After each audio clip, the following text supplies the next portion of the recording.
ဆီယမဒီနေ့သင်ပေးမယ့်သင်ခန်းစာလေးကတော့ Microsoft Word ဖြစ်ပါတယ်။ Microsoft Word ကိုစပြီးတော့ဘယ်လိုအသုံးပြုရမလဲ Microsoft Word ထဲကိုဘယ်လိုဝင်ရမလဲ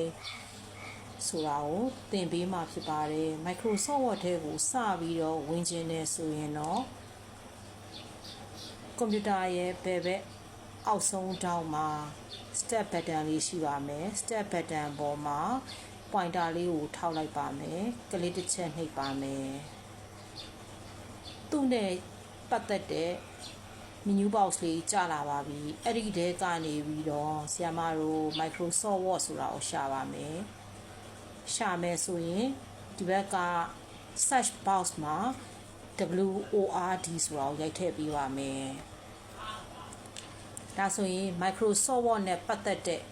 file လေးတွေကြာလာပါပြီအဲ့ဒီထဲကနေပြီးတော့ဆရာမတို့ဘာကိုရွေးရမလဲဆိုရင်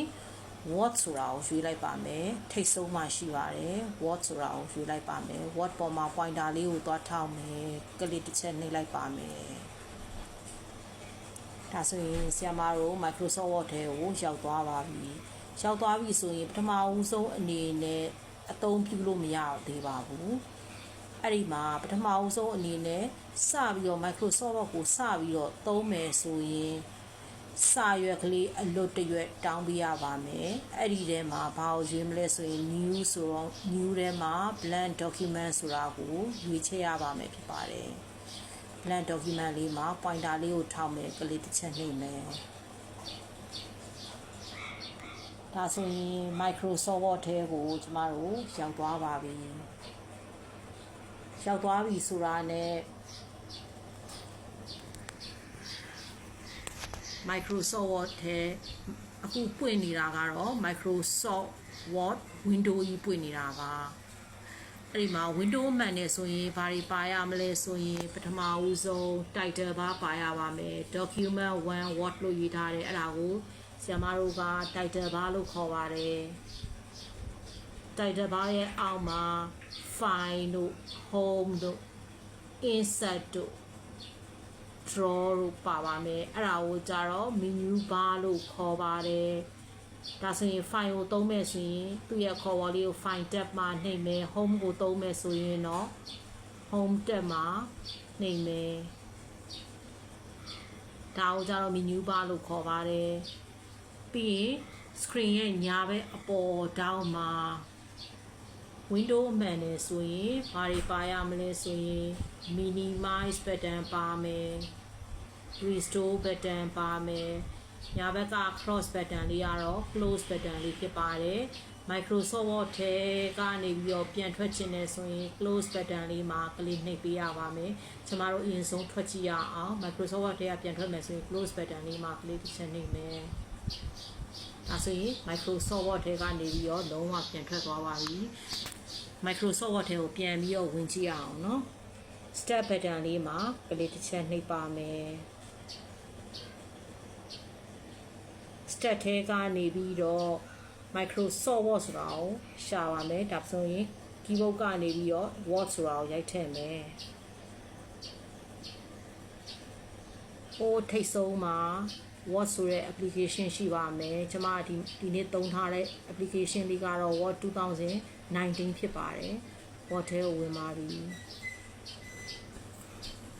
ပြီးသွားရင် Microsoft Word ထဲမှာစာရွက်တစ်ရွက်အလွတ်တောင်းရပါတယ် New button New တွေက blank document မှာကလစ်တစ်ချက်နှိပ်ပါမယ်ဒါဆိုရင်ခုနက Microsoft Window ပြန်ပြီးတော့ပွင့်လာပါပြီ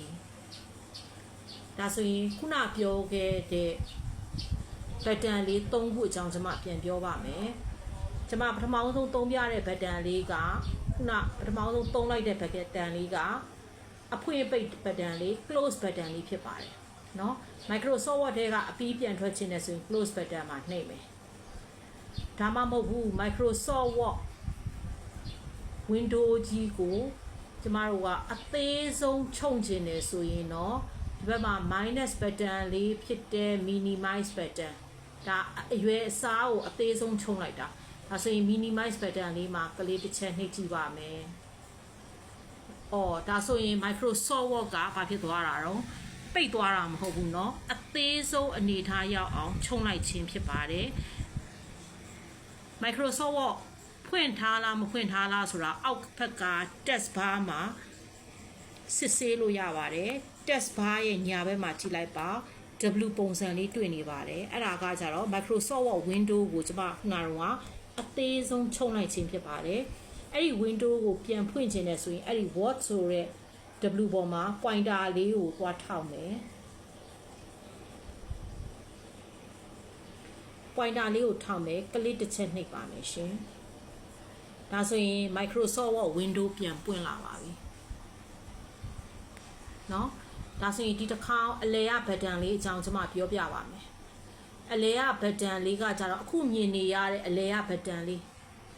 minimize button ရဲ့ညာဘက်က button လေးအဲ့ဒါကကြတော့ restore down ဆိုတာမြင်နေရမယ်ငကိုမူလအရွယ်စားတိုင်းလိုချင်တယ်ဆိုရင်တော့ကျမတို့ restore down ကိုသုံးပါမယ်ဒါဆိုရင်ငကိုမူလအရွယ်စားတိုင်းလိုချင်တယ်ဆိုရင် restore button လေးမှာ click တစ်ချက်နှိပ်ပါမယ်ဒါဆိုရင်အဲ့ဒီမှာကြည့်ငကိုမူလအရွယ်စားတိုင်းဖြစ်သွားပြီဒါဆိုရင် restore မှာနှိပ်ပြီးသွားပြီဆိုရင်တော့ button လေးတစ်ခုပြောင်းသွားပြီငကိုမူလအရွယ်စားတိုင်းမလိုချင်ဘူးချဲ့ပြီးတော့ကြည့်ကျင်တယ်ဆိုရင်တော့အကြီးဆုံးအနေထားရအောင်ချဲ့ကျင်တယ်ဆိုရင်တော့အဲ့ဒီမှာအလဲရ button လေးဖြစ်တဲ့ maximize button ကိုသုံးပါမယ် maximize button မှာ click နှိပ်မယ်ဒါဆိုရင်အကြီးဆုံးအနေထားရအောင်ကျမတို့ချုပ်လိုက်ခြင်းဖြစ်ပါချဲ့လိုက်ခြင်းဖြစ်ပါတယ်ရတယ်နော်ဒါဆိုရင် Microsoft Word ကိုပြန်ပိတ်ချင်တယ်ဆိုရင်တော့ကျမတို့ညာဘက်ကအပေါ်မှာညာဘက်အပေါ်က close button လေးကိုသုံးပြီးတော့ပြန်ပိတ်ပါမယ်